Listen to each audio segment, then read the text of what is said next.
Hey guys, and welcome back to another episode of the Small Business Big Stories podcast. On this episode, I get to chat with an impressive young man who really expresses his love and passion for finance, investing, and helping people build better financial literacy. We chat about how important it is for people to be open about discussing their finances and not think about it as a taboo topic. And in a conversation that I thought was going to be primarily about understanding investing and how you can use it to build a cushion or a savings to grow your business, actually ended up being a conversation about addressing your spending habits, understanding your wants versus your needs. And you will understand that John has taken discipline to a whole other level in regards to his spending and has really become smart about money and where he allocates his money to, and how as a result helped him build his own business, Prevail Lifestyle, which is a powerlifting apparel company. We will get deeper into why John decided to go this route with his company, and you'll get to know him a little bit better in this episode. I'm really excited for you guys to listen in. I put it out there on social media asking people what topic they would like to discuss, and this was the number one topic: understanding where to find the money to start a business. So guys, get ready and just listen to John's words of wisdom. Trust me, you are going to love this one.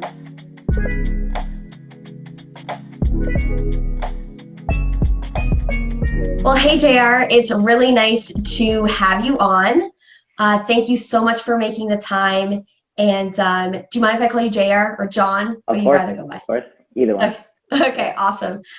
So, yeah, you were on my podcast. Not too many people know, but when I started my podcast, my initial podcast a couple of years ago, you were one of my first guests. And it was such a pleasure because now we're sort of having a different conversation. We had a conversation more about athletics and, powerlifting. And that is sort of, we'll kind of see and get into the conversation about whether that's still a part of your life. But majority of this conversation is going to kind of go a little bit differently. So before we get into that, let everyone know who you are, what it is that you do. I'm going to pass it over to you. Nice. Thanks for having me, Brittany. It's really nice Awesome. being here again. Yeah, definitely. Really nice of you to really reach out. That's nice. I haven't heard from you in a while. I know. But I have seen your work on social media. It's very nice. I see all your interviews, your little videos. It's very nice. Thank you so much. For myself, what I've been doing, honestly, it's just been a lot of work behind the scenes. I've been trying to really focus on capital growth as far as my portfolio goes. Yeah. Making sure that I actually have a lot more independence now, just because I guess my responsibilities are different this time around. Yeah. So yeah, I'm just making sure that financially I'm stable. That's the main priority at the moment. Good. Yeah. That's incredible. And you know what? You're how old? 24? 24. Yeah. 24, yeah. So it's very interesting and quite refreshing to hear a 24-year-old say that that is what your main goal is right now, is to, make yourself as financially stable as possible and financially independent. And yeah, that's great. So what are you doing? Are you working a 9 to 5 right now? Yeah. So I work a 9 to 5. I work for a bank. So Great. That's my main income stream, I guess. That would be what Yes. you would say my main income stream is. Awesome. Aside from that, obviously, it's just side hustles or any kind of, I don't want to call it side hustles. Honestly, it's just any form or means for me to gain excess capital. I say excess because your 9 to 5, in my opinion, should cover your main financial responsibilities. Everything else should be accessible for you for extras, right? Whatever you would want to do afterwards. For sure. Yeah. And having passive income is sort of the way of the world right now. And not, despite the pandemic, I think just in general, just how expensive, living costs have become over the years. I think our generation has really shown that, your 9 to 5 is not the end all be all. And because of that increase of living costs, multiple streams of income is something that has become more and more important. So let me ask you, what was sort of the shift from, your focus on sports and athletics and powerlifting to, really focusing in on the financial aspect of your life and building that, that capital, that extra financial stability? What sort of happened? I don't think there was ever a shift. I think just there was a misconception. People really focused on me being, well, at that time, right, world champ. Like, I really was invested in powerlifting as a whole as an athlete firsthand. But I think people forgot that I did coach. And at that time when I coached, it's actually when I had the most clientele.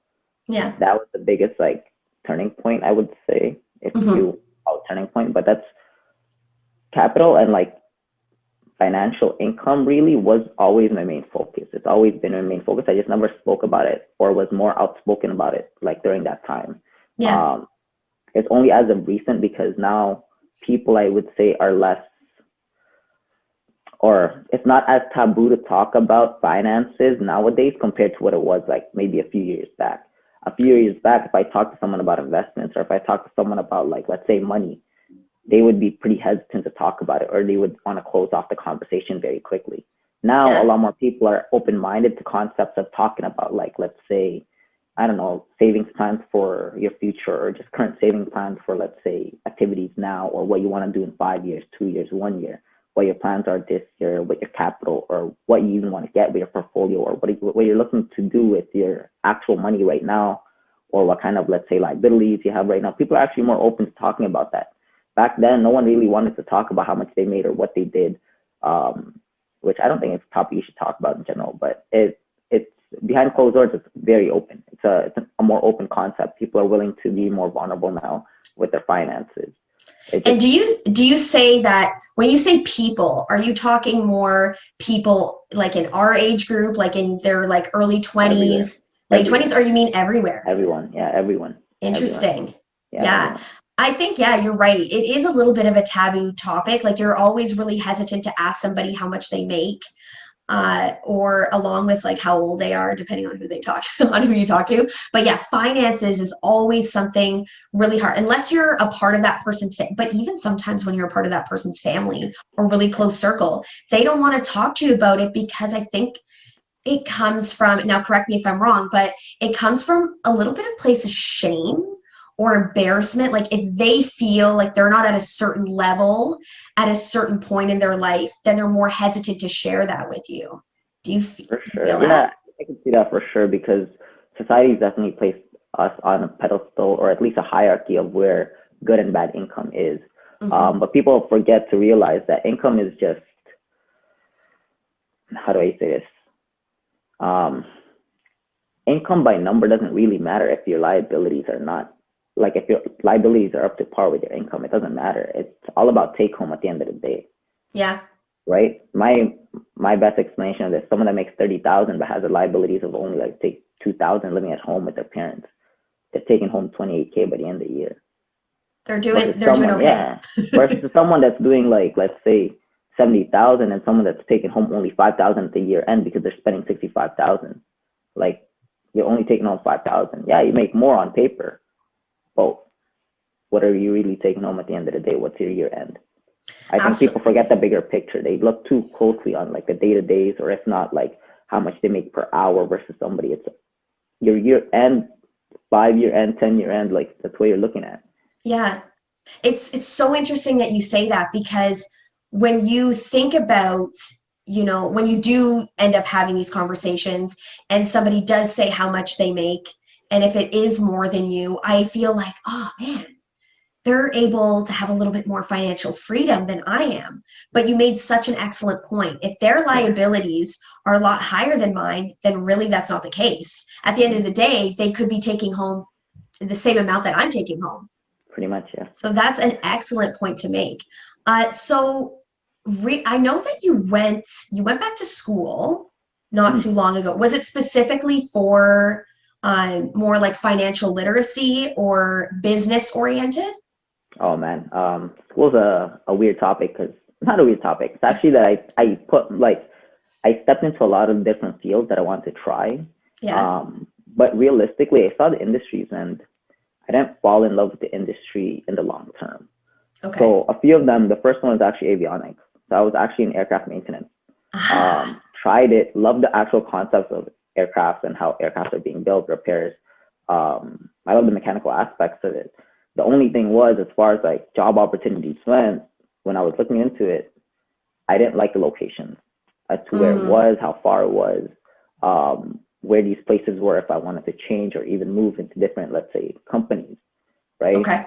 Your easiest ones are your airports, obviously, yeah, close to cities. But outside of that, you got manufacturing, like anyone that does manufacturing that's around or outside the actual like living areas of the city because they need a lot of land to house these aircrafts, right? Right. Next, I actually went into massage therapy. So massage therapy was actually great. I love massage Ah, therapy. That's where I learned a lot of the rehab, really. yes. Learned a lot of anatomy there, and I could actually apply that to when I was coaching my clients. It helped a lot with Absolutely. rehab. It helped a lot with also like teaching my clients new techniques or even like understanding new just things to be more aware of, really. With their body. Yeah. Yeah, exactly, to be a little bit more independent with their training, because that's Yeah. really what I like to coach, like independence and training. I feel the And same then way.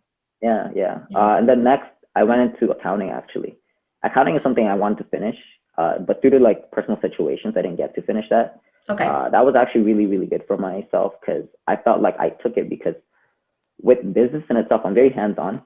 I'm very quick to like jump onto something and actually try and make it work really fast. The only thing that didn't work well for myself was that I would in turn move a little too fast and not be good at the back end stuff. Okay. And I wouldn't be able to do a lot of like the administrative work, which is actually getting things down on paper.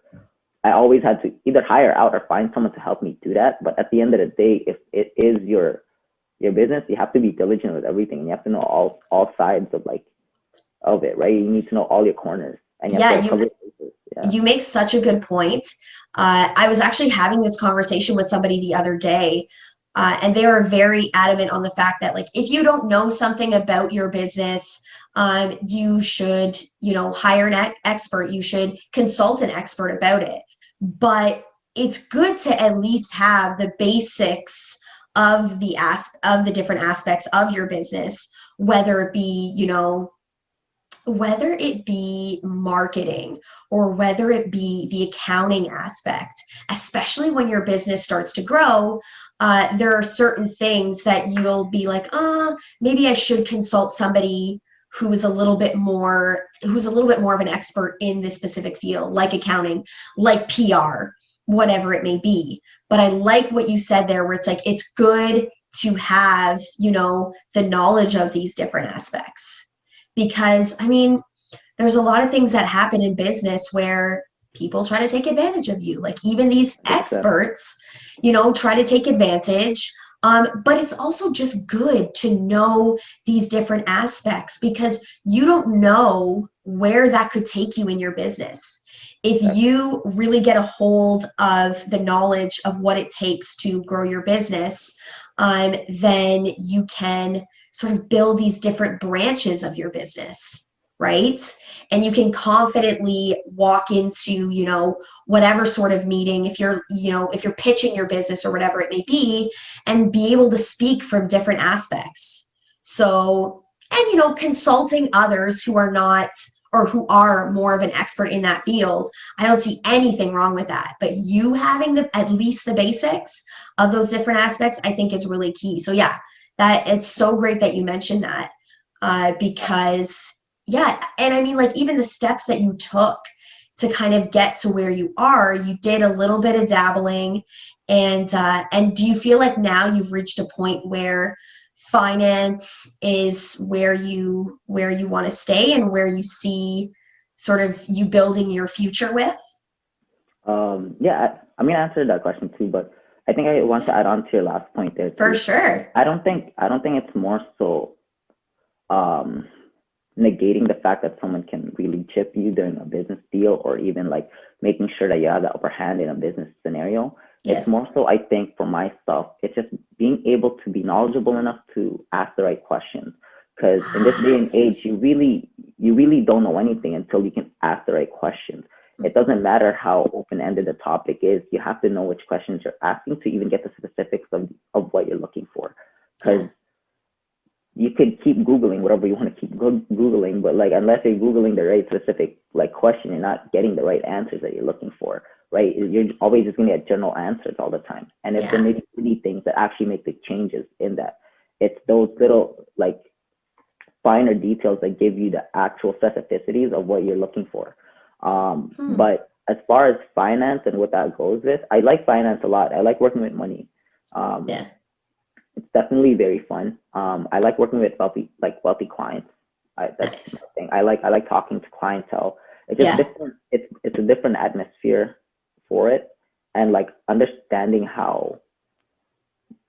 Like I want to go back to something you said earlier as well, where you said you're talking about how if you aren't making a certain amount, or if let's say the topic of money comes into play and someone may not talk about it because it comes from a place of shame.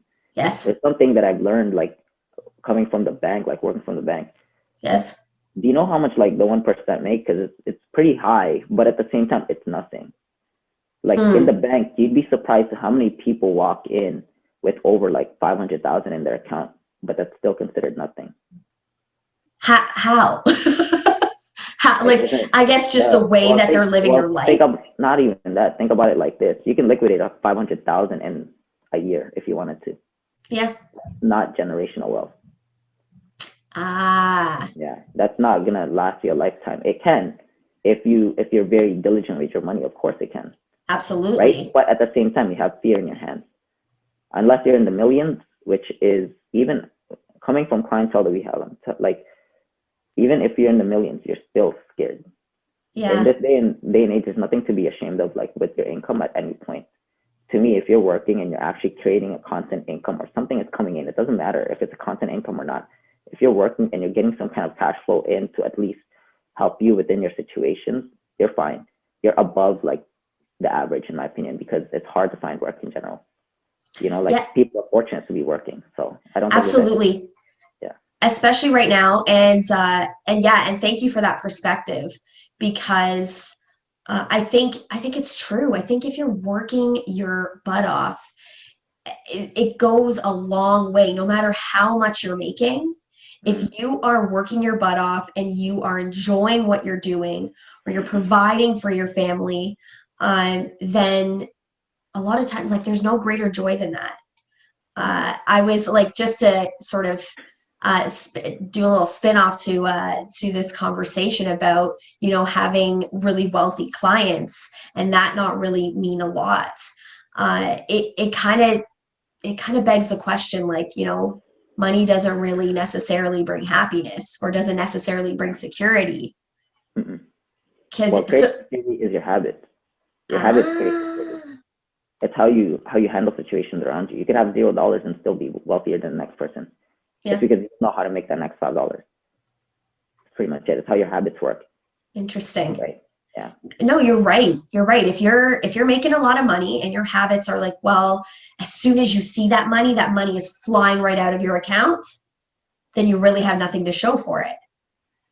But yeah, if you're diligent and you're really knowledgeable on or understanding generational wealth and how to develop that, then yeah, like you said, you don't have to be making a lot of money to start from somewhere, at least.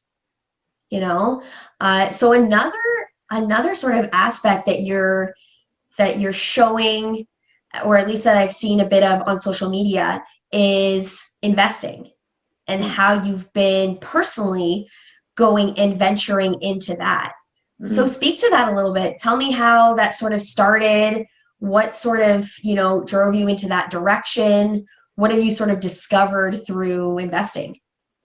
I've always been investing, but as far as like stock market investing, I didn't quite like it too much at a certain point. Okay. At the beginning of it, at least early on during the pandemic, I saw the uptrend in stocks. Not because I think it was a great investment tool. And also to clarify things, I think people have the big misconception where they hear investing, they think it's only stocks. It's not. Anything I think and that. yeah, see, like in any time that you take $1 and you purchase something with it to try and flip that into $2, or let's say you're just trying to take whatever initial capital you have and you're trying to make it into more capital, that's investing. It could be anything. Like me buying clothes and then printing my logo on it and then reselling it to someone is investing, right? That's investing in Fair food, enough. I didn't even right? think about it that way. Yeah, like think bubble tea. You know, like bubble tea is not bubble tea. People sell tea for $7, but to buy the machine is like, let's say $1,000. To buy, let's say the powder is another 30. Let's say to buy the tapioca is another 30 for a kilo, right? Like at the end of the day, the capital is that 35% gain that they get, let's say, from selling you the actual made product. That's investing too, right? That's investing into a business. Right. Stocks, for what I did was I saw the uptrend, not because I thought stocks were a great investment vehicle. I actually don't even like stocks that much. I do, but not really. Okay. What do you not like about it?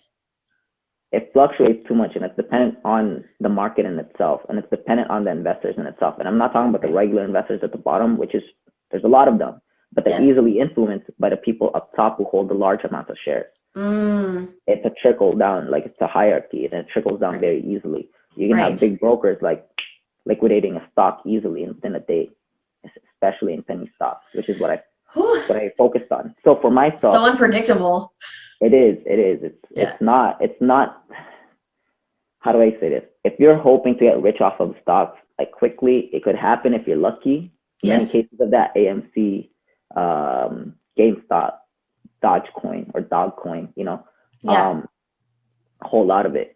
But it's a hard thing to predict. That's why it takes many analysts to even figure out what good stocks are. But to get like back into that, like for myself, I dove into stocks because I saw the actual uptrend in it because of the amount of people staying home due to the pandemic. That's why I stuck to the Canadian market, because I could tell the time frame in the Canadian market. I didn't know what was happening in the US. I couldn't predict the US market. They say, yeah, US is more fruitful, you get more gains. It's true, because think about it like this. US to Canada, in comparison, there's 10 to 1 with every stock, basically. They have like 10 times more stock than we do. So you have a lot more variety in buying. The only thing with that too is now you got to filter 10 times more companies. Yes. Kind of make analysis on which ones to buy. And one thing I learned as I was going through it is it's a long process. So I actually learned everything I learned from my best friend. His name is Oliver Falsis. This guy was like a genius when it came to understanding which stocks to look for. I don't know what he saw in these graphs and what he saw in these analysis, but he was good at it. Like he just knew what to look for. For myself, my thing was more so on the, how do I say this? I looked at the market a lot more broadly, aside from just the numbers. Because he was great at analyzing numbers, and he would actually tell me how it would look on its actual like balance sheet. I was like, all right, cool. You know, this makes sense. This makes sense. This makes sense. For myself, I like to look at the trend of how people reacted to it. So I looked on a lot of forums, and I like to see how the majority of people actually reacted to certain things. Is that a good thing or a bad thing? A little bit of both. Good thing is that one thing I like with this form of my investing is volume. I like to really trade on volume. I like to see that, because for me, I need people to be buying something for it to move. If it's not, it doesn't matter for me how expensive or how good the price is on this stock. If it's not moving, I don't care about it. It's not doing anything within the next 5 to 10 days. I need it to do something within a week to 2 weeks. So what you're analyzing habits and behavior, like people's habits and behaviors. Yeah, pretty much. That's what you're looking for, because you can see the uptrend and you can see where it drops. And when it drops, you can tell that it's going to drop to a certain point. And you're going to be like, okay, cool. How are people reacting to this? Are people still buying? So you can see if people are still buying the stock. Okay, they're still buying, which means this is probably going to go up right after. So, you know, don't hold it. Sell the top. And, you know, wait for it to recover. And when it recovers, come back into it. Because I like to look at trend too. So for a lot of people, they panic at the sight of, let's say, a drop. And that's cool. You can do that because you don't want to hold the capital loss. But at the same time too, if you know it's, how do I say this? I don't know how to explain my train of thought right now. It's like no worries, take your time. Yeah, because it's a complicated topic. It's like you can actually see. Oh no, I can't say that because you can't see. You can't predict anything. You really can't predict anything. It's more so like you can see a trend. For me, I only place when I see trends. I only place purchases when I see the trend. Meaning, Okay. I don't That care if makes I lose sense. out on the initial. So a lot of people, Yes. they nitpick each pen, because I stuck to penny stocks because myself, this is the way I looked at it. You could buy the big stocks completely. No, nothing wrong with blue chip stocks at all. They're great. They got a steady balance sheet. They've got a long report and history. You know where the company is headed in the next 5 to 10 years, most likely. They already have all of that released. But With you need penny more stocks, money to invest in those kinds, yes, correct? yes and no, because you'll be playing with the same numbers at penny stocks too. You're not changing your initial investment capital. It doesn't matter. You could be Okay. investing 500 penny stocks and 500 in blue chip stocks. It doesn't matter. It's the same thing. It's Okay. just, to me, it's the rate of growth, right? Mm, Rate of growth on these big blue chip stocks are, you're looking at 1 to 2%, maybe 3% at the end of the year, if not more. Obviously, if they grow, right? They can right. go to like 20, 30% if they grow really big. But with small penny stocks, people don't realize you can get a 200% increase within a month. But Now that's because how much because are you investing in those it penny doesn't stocks matter. though? It No? doesn't matter. Okay. It's the same Okay. amount. It's just because what you're holding is now a lot more shares per dollar. Think about Mm, it, right? Let's say you have a 10-cent stock, okay. right? For $1, you'd be getting 10 stocks, right? Okay. For Yes. 100 of those, you'd be what? Getting, so if it's, Let's pull the right? calculator out. Yeah, I mean, like, I don't know. Yeah, no, I hear. Like, you'd be getting like 1,000, right? So let's say Yes. for $100, you're just getting 1,000, right? So So for that's my thing. You're going off of like, and now let's say each one of those stocks goes up by, let's say, 1 penny or even 2 or 3, okay, right? That's 10% on each of those. You have to right. think about that. Like 1 penny is 10%. And it's Because more realistic. you've dispersed your investing throughout like these different penny stocks, Not right? not necessarily. I Okay. don't. I just focus on 1, 2, maybe 3 or 4 at most. I Okay. don't go off of many because I don't believe in shooting 100 shots and hoping 3 lands. No, I Yes. wanna hit every single target I look for. And that's why I'm diligent, like what I'm actually investing in. I do a lot of research in it. Me and my best friend, we use a lot of platforms just to understand what each of these stocks were. We were Right. constantly from 9:30 to like 4:30, you'd be looking up actual new stocks, new upcoming companies, any early IPOs, anything that might be like that might catch your eye, because it might not even be directly for that company, but it may cause a chain effect with other companies because, okay, cool, we know, let's say this month junior mining is going to be down because it's rainy. What are we going to be Uh, looking into? Like, what are we looking into? Oh, look, let's say Bitcoin, all these cryptocurrencies are going up. Oh, let's invest in companies that invest in crypto. Like, right. ride the wave with them. Ride the wave. Okay, Oh, cool. this Now makes a this lot month, of sense. yeah, this month we know like Bitcoin's going down. We see it because Bitcoin's going down, but this share's still up. Sell it, bro. Let's just sell it. Let's just go down. Let's sell it. We know it might drop. Let's not hold it. Oh, look, all of a sudden it dropped. Okay, Yes. cool. We didn't get the most capital gains. We didn't ride all the way to the top, but we made gains. Yeah, but We you didn't, didn't completely lose out. yeah, we didn't And get that's too, yeah, and that's all based on you guys studying the behavior and the decisions of these yeah. companies, right? So Honestly, for the people, the market, yeah, the people. yeah, absolutely. Yeah. So for somebody who has never invested before, and this is like me speaking Oh, personally, yeah, yeah. because I am that person who has never, well, that's not true. I have had some stocks set up for me, Uh-huh, but that was based on a family member who did it for me. I didn't really do uh-huh, any of the research, or sort of yeah, any of the research to know uh-huh, what these companies that I was investing in. uh-huh. It was just sort of a family member guiding me at a younger age, which I really appreciated because that was something that was set up for me quite young. Yeah. However, now that I'm sort of starting fresh, and what I have seen from you, and I think what is a lot of the misconception behind investing is like you need a lot of money to invest, No. right? Once money gets bigger, it just snowballs. Yes, Yeah. right. So, like for someone like myself, what would you think would be someone starting fresh, someone that's not really understanding the market or investing in general, and just has all these misconceptions? Where would you feel as though is a good place to start? That's a really hard question because it comes down to Yeah. a lot of things. Like, you want to really self-evaluate yourself. Okay. What are you looking into for the future? how fast do you want to grow? How much risk are you willing to take? Ask yourself those questions, right? Okay. So with each of those questions, they technically trickle into each different department. If you're looking into the market in itself, if your investment type is going to be within shares of companies. So shares of companies is like stocks, any kind of shares, like any mutual funds, index funds, whatever kind of shares you want to take on, right? It's all the same. It's just different vehicles. They're really all the same. It's just vehicles. So the basic breakdown of it is, if you're buying individual stocks, you're a self-directed investor. That means you control your own portfolio. You have 100% control of anything. That means you have to buy, you have to sell, you have to maintain, you have to look at all the ups and downs of the company. Good and bad to that? Yeah, there is. Absolutely. That's a lot of work. That's a lot of time. Yeah, it is. It definitely is. But the thing is with that, it depends on the type of stocks you're buying too. Are they highly volatile, meaning that they go up and down on a constant basis?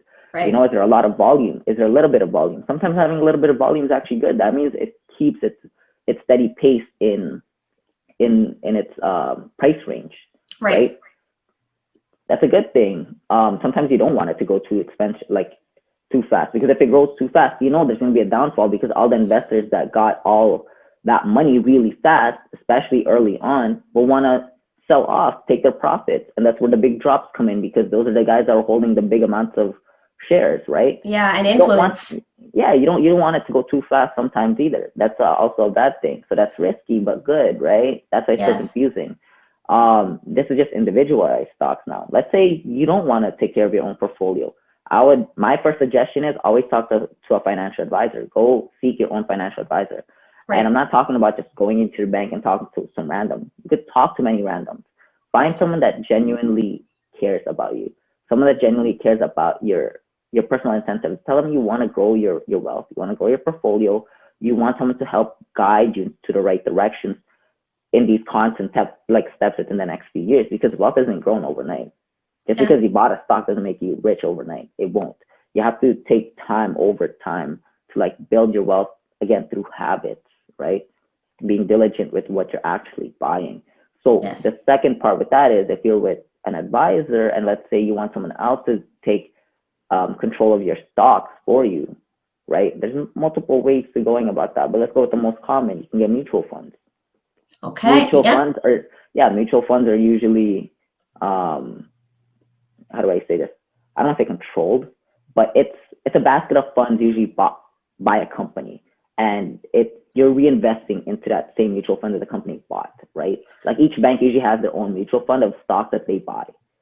Thank you for explaining that, because I do have a mutual fund set up, and it's for my RRSP account, which is your retirement savings account. And for anyone that doesn't know, but yeah, it's good. Thank you for explaining it to me like that, because again, you're so right. When you want to seek out this sort of information, you need to seek it out from someone that cares about you, or from somebody that has been in the business for quite a long time. And it's okay, because what I've experienced is that it's okay to sort of shop around for the right financial advisor for you, because the first one that you talk to is not necessarily the one that is a right fit for you. So for my personal experience, I never really got explained to what a mutual fund was in a way that I could fully understand. And I think that comes, a lot of fear comes with things things that you want to do for yourself financially, is because there's so much out there and it's hard to wrap your head around all of these things. But yeah, I want to thank you for explaining that to me, and what mutual funds are, when it comes to the nitty gritty of it, because I wasn't really explained that. So with mutual funds, it's great because you don't have to do a lot of the self-directed stuff, but again, you don't have control over what they can buy. You really can't, unless, actually, I don't even know if they offer that service in most banks where they tell you a specific mutual fund, and that's where index funds really go into. Think of index funds as the same thing. There's a lot of index funds you could buy, right? But in most cases now, in most banks, you can buy a specific industry of index funds, meaning, let's say it'll buy you the top 500, 200, 100, depending on how much risk you want to take on. They say the more diversified you are between more companies, the less risk. at least. Ah, I obviously can't speak on that. I'm not a financial advisor. I can't speak on that. That's completely separate. right. But in index funds, you can technically buy certain industries now. You want to do tech, you do tech. You want to buy, let's say, medical, you can buy medical, right? Got it. In my opinion, if you're a medical professional, invest in your industry. You understand your industry. Invest in what you understand. That's my thing. That's Ah, always okay. been my thing. Invest in what you understand, because you can't relearn a whole new industry overnight. But you can Right. understand your industry very well, and you probably know which companies are doing well already in your industry, and you understand what's probably going to happen, right? Got it. Perfect example I would say is actually my girlfriend. She is a med lab technologist, but she also does consulting for a U.S. company as they do research for COVID right now. Okay. And she understands, how do I say it? She understands the health industry. She was asking Right. me some question on what she should do, and I told her the same thing. The minute I brought up the medical industry, she Yeah. knew exactly what each of these companies were, So it just and would they were make sense listed. for her. Yeah, exactly. So I'm like, all right, so if that's the case, then talk to your advisor, and this is probably going to be, something you want to bring up. Okay. Yeah. So this has been very, very helpful. So I want to know because, and I want to get a little bit more into your personal company that you've built, Prevail. Mm. And have you used, or what sort of have you used to build your company financially, or for you to have enough money to pursue this business as much as you've had thus far? I mean, we've talked about investing. We've talked about, just having that good financial literacy in order for you to make the right move. When it comes to building savings that you want to use to invest within your own company, what has worked for you? What worked for me, let's see. The best thing is honestly finding the right suppliers. That was the main thing, because you could easily start a company. Okay. Anyone can start a company. It doesn't really matter. But Okay. it's allocating your funds and understanding like where funds are actually going, and are you getting the most for your dollar. Two people can sell you the same thing, but one person can sell you one thing for like 30% more, and you wouldn't even know because you didn't shop around. Yeah. Yeah, Fair it's enough. honestly that. So at the beginning, for myself, a lot of it, the hardest part was honestly finding a supplier, because it's so limited during that time. So it wasn't too long ago since I started Prevail. It's probably initially when I actually made my first batch of shirts for competition, that was probably 2017, 2018. So not Okay. too long ago. But during that time, the market was actually pretty bad when it came to suppliers. There were no local suppliers. There's not too many. Online supplying was very hard because it all came from overseas, directly usually from China. And if you did it through, let's say, the mediums of like AliExpress, Alibaba, whatever you wanted to do back then, it was very limited in suppliers, and a lot of them were fake. It was Mm, hard to filter. It was hard to filter. I went through my own ups and downs when it came down to like manufacturing, because sometimes you send a wire and it doesn't go through. It doesn't right. go, well, it goes through, but what I mean is they send your packages into a different country, so you never get it. Right. Right. So Um, you're not really 100% sure on the legitimacy of these suppliers yeah, pretty much. unless you've kind of It's gone through the ups and downs and yeah, it's a big game discovered. of pretty much. It's a big game of like trial and error with that, and it's just finding the right connections as time passes, right? But Right. luckily, due to the upturn in drop shipping, Amazon FBA, and all of these new fulfillment centers, Right. manufacturing has actually grown so much in the last 2 years, where you can probably find maybe 5 times the amount of suppliers now compared to before. Prices dropped significantly for clothing. You'd be shocked at some of the things you Ah, buy. Do you own anything Gymshark? no, I don't. Do you own anything that's like Nike or Yeah. like, big apparel brands? Yeah. Yes. Yes, I You'd do. be shocked at their margins to how much they actually buy each of those garments for. So to give you perspective, okay, let me ask you a question. How much is an average Nike t-shirt to you? Like how much would you pay for a t-shirt at Nike? How much would I wow. Yeah, It could go anywhere from like, I don't know, like $40 to maybe like 60 or 70, right? depending on the type of shirt, if it's like dry Yeah, fit or whatever the quality is. yeah. All of those shirts are under $5. Yeah. less than, yeah, Yeah. yeah. And But the especially at the company has to quantity, make $1 or more than a few yeah, dollars.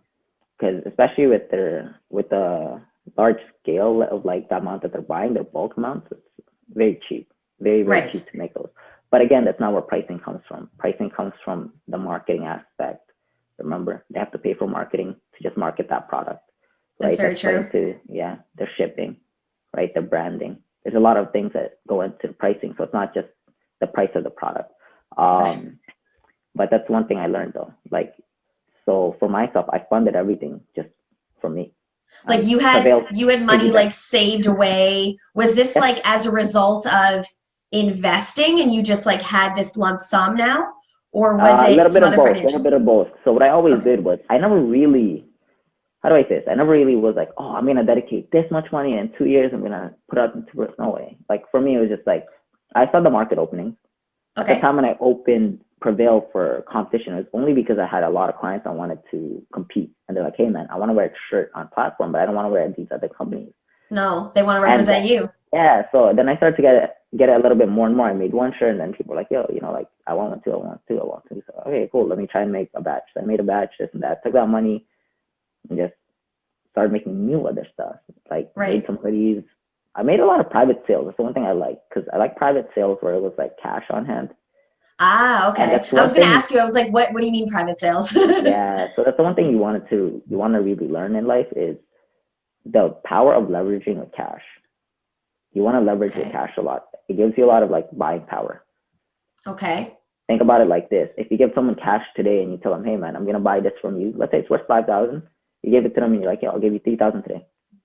Sometimes people are willing to take a $2,000 deduction so they don't have to wait 2 weeks or to To be paid receive the money. after. Yeah, they need it today. Ah, Yeah, okay. So it's yeah, interesting because, you sort of, you didn't plan for Prevail. It was just sort of like, okay, the money that you had in savings, you would sort of use that to seek out a supplier and then just start making the shirts from there. mm, pretty much. Okay. Yeah, yeah. Okay, perfect. And it's funny because you also were living at home or you're still I living at was. Yeah. home? No, I'm Yeah. on my own now. Yeah, Oh, yeah. you're So I'm on your on my own own now. now. Yeah. Okay, perfect. Yeah.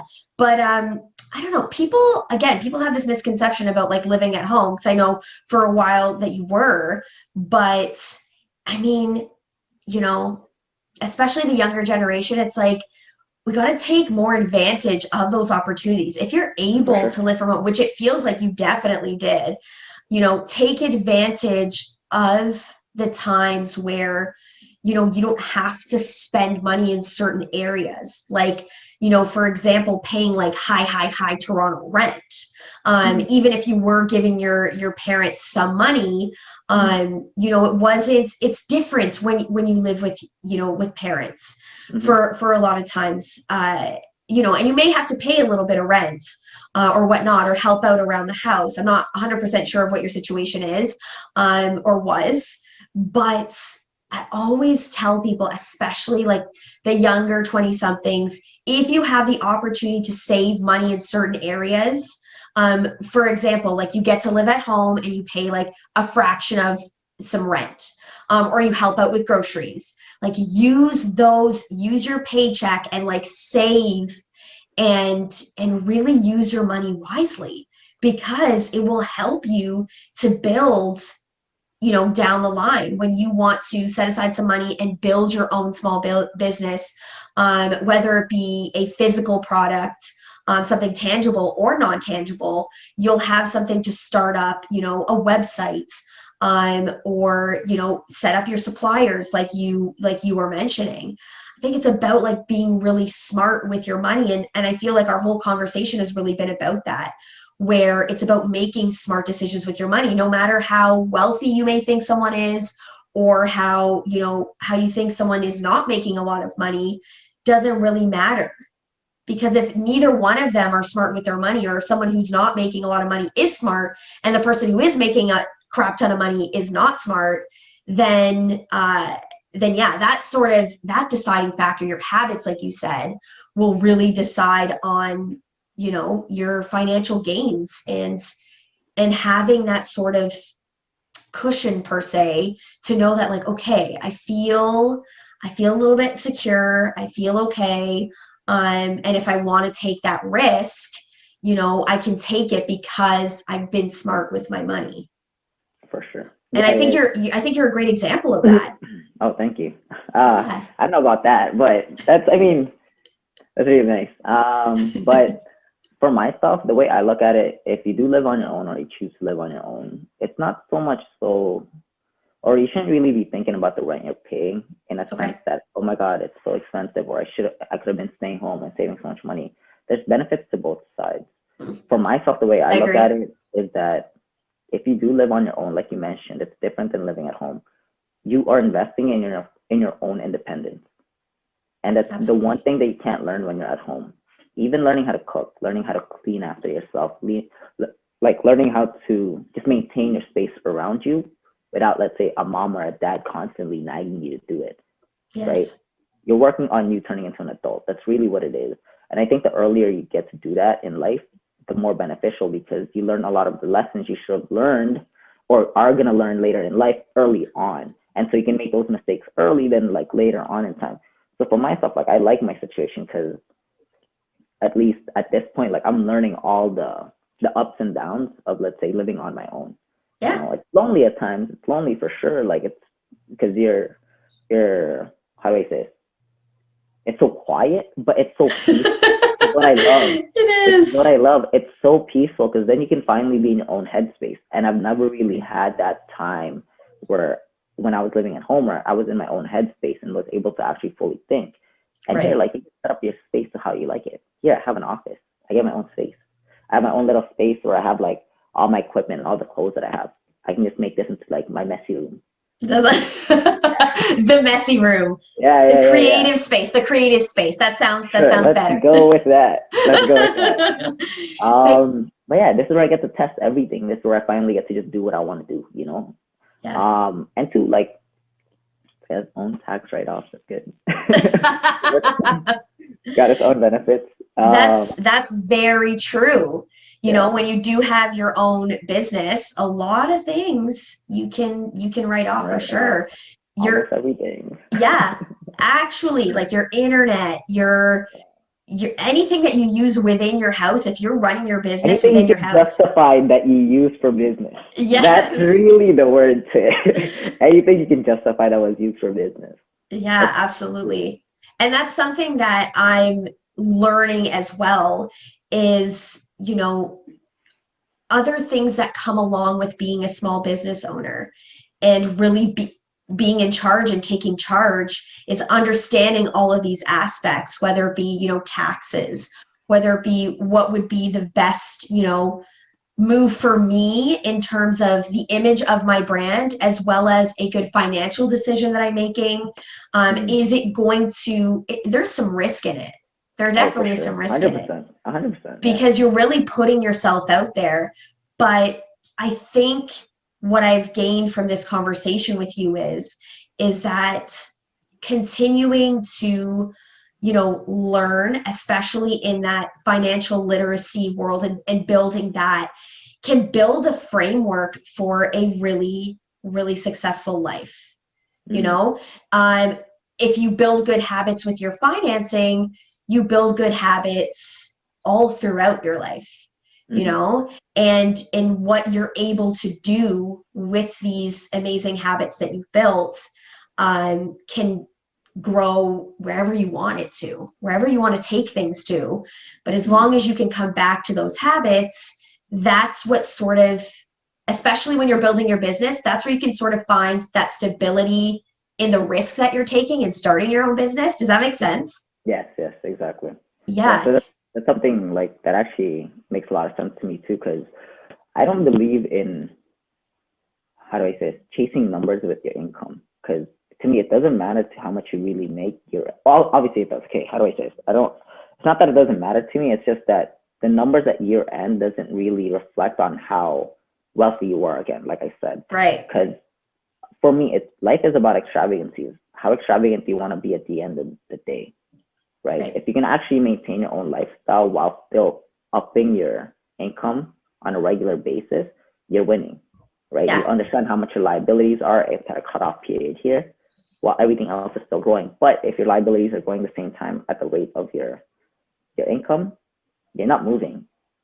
You're just So true. kind of pushing yourself up, but Yeah. actually you're waiting to go down. And you have those liabilities sort of like Yeah, creeping. like They're sort of next to you. because income can come down very fast.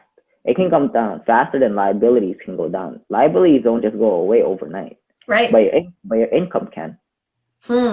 But your income can, right? Yeah, absolutely. So yeah, I mean, this conversation has been really, really enlightening to me and very educational. And I think it will be for a lot of people who are just thinking about their finances in general, but also from a perspective of wanting to start their own business and really the habits that you need to maybe already have in place or learn to understand these are the habits that you need to build, whether it be a smaller business or whether you want to take it from a small business and expand, right? It all comes down to habits. So, and it all comes down to, what goes on up here, what translates to what it is that you do, and just, being responsible in the way of not never stop learning it, and always being open to understanding, okay, yeah, I don't really like to talk about my financial situation, but it's like, but if you want to make a move like starting your own business, like this is something that you have to sort of dissect, you know, and go about it in a way that makes sense for you. So like I said, I didn't even imagine this conversation going this route. I wanted to, before we were recording, I was like, yeah, like, let's talk about like how investments could help you like build a savings to, grow your own business. But really it's like, how are you going to develop, or how are you going to continue to develop your spending habits or your financial literacy in building habits, in approaching your finances? How is that going to help you build a small business? Or how is that going to help you in general go about making generational wealth? Yeah. Yeah. Well, to add on to that too, because your personal habits really do reflect on your business. How are you going to carry over your personal bad habits and start a business? Because that's only just going to trickle down into your business.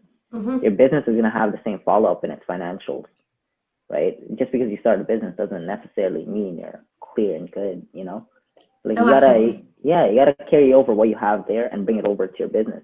Like same thing for me. I said I was weak on the back end stuff, right? The administrative work. So I really tried to learn. I went to school for it for some time, learned how to actually like even look at a balance sheet, understand what I'm looking at, understand what I'm actually trying to develop here, where Yes. I want it to go, right? Or even like, I don't want to say what assets to get, but what are real assets? Like understanding what assets I should be looking for, because technically anything can be an asset. It's just for how long. Definitely. Definitely. Well, I feel like we could go and go on and on and on talking about this. And I definitely want to. I would love to get a little bit more, information. I know you say you're not a financial advisor, but just, through your own personal experiences, we don't necessarily have to have a title for you to sort of share knowledge that you've grown from your own research. So yeah, I would love to stay in touch and get to know a little bit more, because investing is something that I really want to use as a way to build that generational wealth. And I'd like to learn more about different types of investing, because like you said, like you can invest in these big, hedge funds or whatnot. Or you can take the position of, investing in these penny stocks. And there's different routes, but I think this has made me feel a little bit at ease knowing that there's these different routes, and knowing that it's like, well, you don't have to have a bunch of money to start growing a savings or start, to really get into your investment journey. So thank you. That was very eye-opening to me, because Yeah, I thought I was like, okay, I at least have to start off with like, I don't know, $1,000, $5,000 to put some money into the market, you know? So it's really good to know that that's definitely not the case. All right. Before we head off, I want to get into our lightning round questions. Now, for these particular questions, I'm going to be putting you on the spot a little bit. And yeah, you really have the opportunity to answer in a few words or up to a sentence. And so here we go. So the first question is, what do you believe to be the future of small businesses or businesses in general? Are we heading to a more online space, or are we still looking at that traditional brick and mortar and that still being a consistent trend of how businesses look? A little bit of both. For sure, e-commerce first is going to be, I've seen in the bank, if people are adapting to the e-commerce space, hands down, they're going up right now there. But the brick and mortar thing will come back once the pandemic is done, and it's only going to be selected to certain stores that can actually create an attraction. Good to know. Awesome. All right, next question. What is your take on the hustle culture? So what I mean by that is just like work on your passion, or work on whatever it may be to grow the most amount of wealth and financial security. I feel like, you know, what we're sort of taught in certain aspects of business is, you know, you gotta grind. Like it's just that hustle and grind culture constantly over and over and over again. What is your take on it? I actually just answered this a few days ago to someone else as well. So I like the hustle culture, and I think that goes back and forth with creating wealth. Okay. Work. But I think there is a big misconception to it as well, where people start to now lose sight of what's actually important. Remember, it's health, family, and your actual wellness, mental, physical, anything that has to do with you. Invest in yourself too, right? You investing in work and actually investing in creating wealth, you're not investing in yourself during that time. You're not. You think you are, but you're not. You're really beating yourself up for the future you, which is great because you're young. You can do that for a certain time period. Yeah, but not forever. You can't do it forever. And two, I don't like how the hustle culture actually demonizes the fact that if you don't hit a certain goal by a certain time period, you're behind. That's not true. Everyone has their own time frames, and there's no such thing as time frames. You know, 30s young, 40s young, 20s young. It doesn't matter. It's all perspective. 60s young. It doesn't matter, because I'm telling you, after I've seen it in the bank, you'd be shocked to who comes in at what age groups that come in with the amount of money they have. It's random. Yeah. Yeah, it's random. And you know what? And again, the basis of our conversation was how you've created a passive income route for yourself, right? So I think the definition of income and what it means to build income has definitely changed. And having different elements or different outlets of passive income can definitely sort of eliminate or reduce that sort of like nonstop work to live to work mentality, if you've got these different avenues of passive income going on. So, and I think, again, a great example is what we spoke about in our conversation. All right, last question. Do you think, because we talked, a bit about you going back to school, and really figuring it out as to like how school would make sense for you and what you studied. Do you think post-secondary education, so whether it be college or university, is necessary in building a successful business? Not in building a successful business. Okay. In building the successful mindset and understanding of an industry, yeah, for sure, to a certain extent. But when it comes to creating wealth, which is the name of the game in business, you're just trying to create wealth really at the end of the game. Because you just want to make money, technically. You need to fund your business somehow. It either needs to fund itself or you need to fund it. To make money, you don't need I don't want to say you don't need an education. It's going to be a lot easier when it comes down to it. But there are multiple ways for you to get money. There are multiple ways. You don't necessarily have to go the traditional way of school, right? Yeah. But when it comes down to now you making a specificity in a certain business, yeah, obviously having an educational background will help you for sure. One, it's professional. Two, people most likely take you a little bit more seriously. They'd like to see that piece of paper in that frame. It's true. It's because it does hold its own credentials, because you can't you can't downplay the fact that it takes a minimum of 4 years to get a bachelor's. It's a lot of hard work. It's a lot of tests, a lot of like trial and error during that time frame too, a lot of failures, right? Right. And now if you go into the medical professional field or any kind of professional field, really, you do need education behind that. Let's say I don't want to go to a doctor that has no degree. I don't want to go to a lawyer with no, right? For sure. You have make to, a lot. You make a lot of sense. Yeah. It depends on your industry. Now, if you're talking about the general public, if let's say they just want to do something simple, I don't want to say something simple, but let's say you want to get into the restaurant business. What education do you need for restaurant business? Why? Nothing. Right. I know so many people that sometimes it's just experience. Yeah, like you don't. It's honest. It is experience because that is your education. People neglect that. They forget that work experience is educational experience. Yeah. You're learning firsthand at the actual place of where you're actually studying. Right. That's just it. Because you're literally, if you can take a business practice and turn it into your own, that was education for you because you learned the ins and outs of that business and you just pushed it over to your own, which is somewhat what I did with what I have now. Because I learned everything from other people and I just gathered little pieces. And like when I was in massage therapy, I was nitpicking RMT's brains. I was picking Chiro's just asking the right questions. Yeah. Here, when I was in accounting, I was talking to wealthy clients, talking to wealth advisors, talking to financial advisors, talking to stock traders, anyone and everyone that was investing. Because why? It gives you perspective on what they're doing. And what they're doing, most likely, if it works, there's a reason why it works.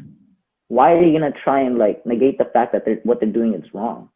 Right. If it's working, it's working. Why don't you just copy it? Don't reinvent the wheel. That's honestly it. I think people try too hard to be unique. Yeah, people try too hard to be unique sometimes, or they try and reinvent like the wheel, or they try and reinvent how something should be done. Right. I think what makes it? Yeah, and what makes it unique is you. Like that's what makes it unique. It's how you handle the situation, how you actually go about it. Yeah. That's what makes it unique for sure. Well, thank you so much, John. JR, I know you go by so many different. I know people just call me whatever. It's okay. I don't know. No, I love the JR. It's cool. It goes with who you are. But again, thank you so much for coming on here and really speaking to us and educating me on maybe what the next best move is for me financially, and really breaking it down that, the money comes when the habits are there, when the right habits are there, when the consistency is there. For sure. It was such an educational chat that, like I said, I want to keep in touch. I want to have you back on. I know you've got a few things going on behind the scenes, and I'm really, really excited to see them come into full bloom and for you to share all the incredible things. I know whatever it is that you're working on, it's going to come out to be incredible. And you're definitely doing things a little bit differently, especially for our generation and our age group where, if you're not sharing, then it's not happening, right? So if you're not sharing things on social media, then it's not happening. And you're doing the opposite, which I highly commend and I think is incredible, because you're working on, like you said before, you're working on the stuff behind the scenes, working on all of the intricacies that go on to then expose and provide this amazing service or product for your business. Yeah. So I really, really admire that. Thank you. Awesome. All right. Well, thank you so much. And we'll talk soon. And I hope you have yourself a great Sunday. You too. Bye, Britt. Bye. Bye.